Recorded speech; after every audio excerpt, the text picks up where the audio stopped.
നമ്മുടെ രാജ്യത്തിൽ പല ജാതിയിലും മതത്തിലും സമുദായത്തിലും പെട്ട ആളുകളുണ്ട്. എന്നാൽ അതിന്റെ ഒരു പ്രത്യേക സമുദായത്തിന്റെ ജനസംഖ്യ വർദ്ധിപ്പിക്കുവാൻ ഇന്ത്യൻ സർക്കാർ 10 കോടി രൂപ ചിലവാക്കുന്നുണ്ട്. ഇന്ത്യയുടെ ചരിത്രത്തിൽ തന്നെ നിർണായകമായ സംഭാവനകൾ നൽകിയ പാഴ്സി എന്ന സമുദായത്തെക്കുറിച്ചാണ് ഈ പറയുന്നത്. ഇന്ന് ലോകത്താകെയുള്ളത് വെറും 1,30,000 പാഴ്സികൾ മാത്രമാണ്. അതിൽ ഏതാണ്ട് 60,000 പേരും നമ്മുടെ ഇന്ത്യയിലാണ് ഉള്ളത്. പാഴ്സികൾ പൊതുവെ അതീവ സമ്പന്നരും തികഞ്ഞ സമാധാനപ്രിയരുമാണ്. യാചകരില്ലാത്തൊരു സമുദായം എന്ന് പാഴ്സികളെ പറയാവുന്നതാണ്. കാര്യമായ വിവാദങ്ങളിലൊന്നും പോയി പെടാത്തതിനാൽ സമൂഹത്തിൽ വലിയ മാന്യതയും ഇവർക്ക് ലഭിക്കുന്നുണ്ട്. ഇന്ത്യക്ക് പുറമെ അമേരിക്ക, UK, കാനഡ എന്നിവിടങ്ങളിലും പാഴ്സികളെ കാണാം. പുരാതന കാലത്തെ ഇറാനായിരുന്നു ഇവരുടെ സ്വദേശം. 1000 വർഷങ്ങൾക്ക് മുമ്പ് ഇസ്ലാമിക അറബിക് ആക്രമണങ്ങളിൽ നിന്ന് രക്ഷ നേടാൻ സ്വന്തം മണ്ണ് ഉപേക്ഷിച്ച് ഗുജറാത്ത് തീരത്തേക്ക് എത്തിയവരാണ് ഈ കൂട്ടർ. അവിടെ നിന്ന് അവർ പതുക്കെ ഡൽഹി, മുംബൈ, പൂനെ, ബാംഗ്ലൂർ, ഹൈദരാബാദ് തുടങ്ങിയ സ്ഥലങ്ങളിലേക്ക് വ്യാപിച്ചു. ഇന്ന് മുംബൈയിലാണ് പാഴ്സികൾ ഏറ്റവും കൂടുതലുള്ളത്. പാഴ്സികൾ ഏറെയുള്ള മുംബൈയിൽ വർഷം 800 പേരെങ്കിലും മരിക്കുമ്പോൾ ജനിക്കുന്നത് വെറും 200 പേരാണെന്ന് കണക്കുകൾ പറയുന്നു. 3000 വർഷം മുമ്പ് പേർഷ്യയിലുണ്ടായിരുന്ന സൊറോസ്റ്റ്യൻ പ്രവാചകന്റെ അനുയായികളാണ് ഈ പാഴ്സികൾ.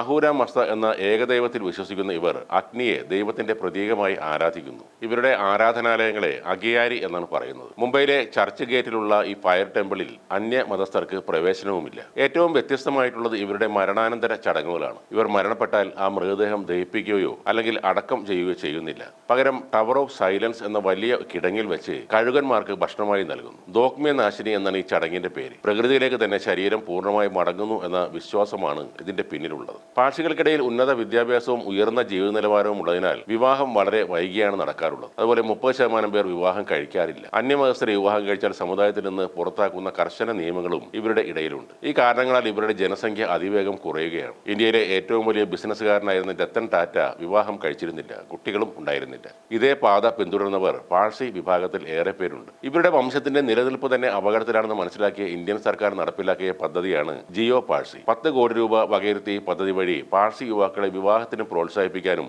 വന്ധ്യതാ ചികിത്സക്ക് 3 ലക്ഷം രൂപ വരെ ധനസഹായം നൽകാനും സർക്കാർ ലക്ഷ്യം വെക്കുന്നു. ദമ്പതികൾക്ക് കൗൺസിലിംഗ്, വിവാഹം, കുടുംബബന്ധം തുടങ്ങിയവയെക്കുറിച്ച് ശില്പശാലകൾ, രക്ഷിതാക്കളുടെ ബോധവൽക്കരണം, മയക്കുമരുന്ന് വിരുദ്ധ ക്ലാസുകൾ, വന്ധ്യതാ നിവാരണത്തിനും വാടക ഗർഭധാരണത്തിനുമുള്ള സൗകര്യങ്ങൾ തുടങ്ങിയവ പാഴ്സികളുടെ എണ്ണം കൂട്ടാൻ സർക്കാർ ചെയ്യുന്നുണ്ട്. കൂടാതെ വാർഷിക വരുമാനം 10 ലക്ഷത്തിൽ താഴെയുള്ള കുടുംബങ്ങളിലെ 115 ദമ്പതിമാർക്ക് 10 ലക്ഷം രൂപ വീതം സഹായവും നൽകിയിരുന്നു. സ്വന്തം സമുദായത്തിൽ നിന്ന് പങ്കാളിയെ കണ്ടെത്താനാവാത്തപ്പോഴും പാഴ്സികൾക്ക് പുറം സമുദായക്കാരെ വിവാഹം കഴിക്കാൻ കഴിഞ്ഞിരുന്നില്ല. അത്തരക്കാരെ സമുദായത്തിൽ നിന്ന് പുറത്താക്കുന്നതും അച്ഛനമ്മമാരോ ബന്ധുക്കളോ മരിച്ചാൽ പോലും കാണാൻ അനുവദിക്കാത്തതും പതിവായിരുന്നു. എന്നാൽ ഇപ്പോൾ 40% പാഴ്സി വിവാഹങ്ങളും പുറത്തുള്ള ആളുകളുമായിട്ടാണ് നടക്കുന്നത്. ആളെണ്ണത്തിൽ കുറവാണെങ്കിലും ഇന്ത്യയിൽ ഇവർ നൽകിയ സംഭാവനകൾ ഒട്ടും ചെറുതല്ല. വ്യവസായ ഭീമന്മാരായ JRD ടാറ്റ, രത്തൻ ടാറ്റ, ഗോദ്രേജ്, വാഡിയ എന്നിവരും ശാസ്ത്രജ്ഞനായ ഹോമി ബാബ, ദാദാഭായ് നവറോജി, ജനറൽ സാം മനേക്ഷ എന്നിവരുമെല്ലാം ഈ സമുദായത്തിലെ ആൾക്കാരാണ്. ഇന്ദിരാഗാന്ധിയുടെ ഭർത്താവ് ഫിറോസ് ഗാന്ധിയും മുഹമ്മദ് അലി ജിന്നയുടെ ഭാര്യയും പാഴ്സികളായിരുന്നു.